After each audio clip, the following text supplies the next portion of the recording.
اسماعیل خان میں فورسز کا آپریشن 8 دہشت گرد ہلاک۔ ISPR کے مطابق دہشت گرد مختلف کارروائیوں میں ملوث تھے۔ دہشت گرد ملک کے تحفظ کے لیے ہمارے عزم کو متزلزل نہیں کر سکتے۔ دہشت گردوں کے مکمل خاتمے تک کارروائیاں جاری رہیں گی۔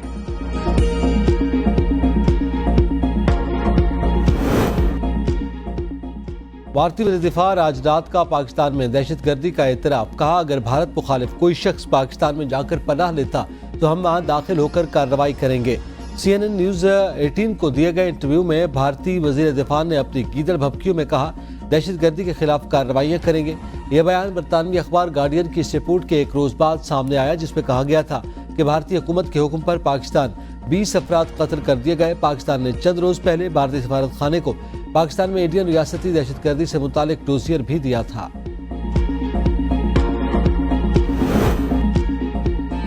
وزیر دفاع خواجہ آصف کا بھارت کو بیان بازی میں محتاط رہنے کا مشورہ۔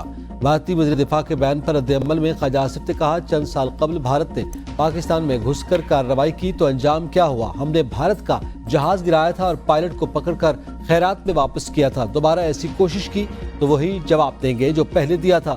بھارت ہمسائے ممالک کے ذریعے پاکستان میں دہشت گردوں کی سرپرستی کرتا ہے۔ بھارت میں اتنی جرأت نہیں کہ براہ راست حملہ کرے۔ راجناتھ الیکشن مہم کی وجہ سے بڑکے مار رہے ہیں۔ الیکشن کے چکر میں بھارت ایسی حرکت نہ کر بیٹھے جس کا اسے خمیازہ بھگتنا پڑے۔ پاکستان کی بھارتی وزیر دفاع کے اشتعال انگیز بیان کی مذمت۔ ترجمان دفتر خارجہ کا کہنا ہے کہ 25 جنوری کو بھارت کے پاکستان میں دراندازی اور ماورائے عدالت قتل کے ناقابل تردید شواہد فراہم کیے۔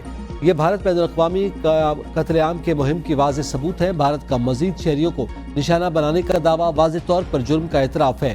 عالمی برادری کو بھارت کے ان گھناؤنے اور غیر قانونی اقدامات پر محاسبہ کرنا چاہیے۔ بھارتی حکمران نفرت انگیز بیان بازی کا سہارا لے رہے ہیں۔ بھارت کا غیر ذمہ دارانہ رویہ نقصان ہے۔ چینی باشندوں کی سیکیورٹی میں کوتاہی ناقابل قبول۔ وزیراعظم نے 5 افسران کے خلاف ڈسپلنری ایکشن کا حکم دے دیا۔ RPO ہزارہ ڈویژن، DPO اپر کوہستان اور DPO لوئر کوہستان کے خلاف کارروائی کا حکم۔ Director security Dasu power project کے خلاف بھی کارروائی ہوگی۔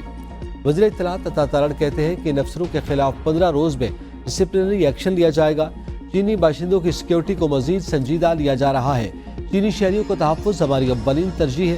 ہمارے حوصلے بلند ہیں، کسی کو امن خراب نہیں کرنے دیں گے۔ ملک کا دفاع کرنا جانتے ہیں۔ پڑوسی ہماری امن کی خواہش کو کمزوری نہ سمجھے۔ پاکستان کے دشمن ملک کے امن کو نقصان پہنچانا چاہتے ہیں۔ ان کو پاکستان کی ترقی اور پھلتی پھولتی معیشت ہضم نہیں ہوتی۔ وہ اپنے ایجنڈے پر کاربند ہیں۔ حکومت عوام کے مسائل کے حل کے لیے پرعزم ہے۔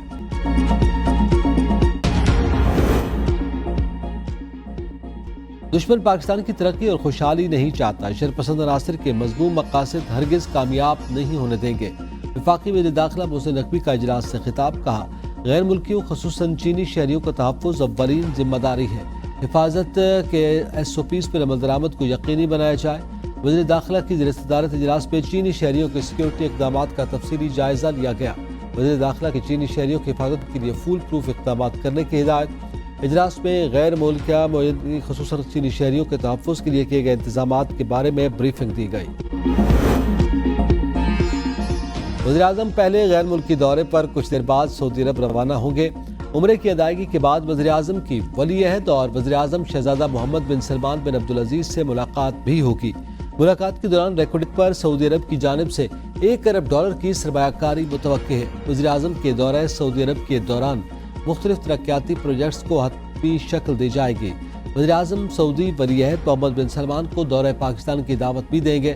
وفاقی وزیر اطلاعات عطا تارڑ کا کہنا ہے کہ وزیراعظم شہباز شریف اور سعودی عرب کا دورہ کرنے والے ارکان سفری اخراجات اپنی جیب سے ادا کریں گے۔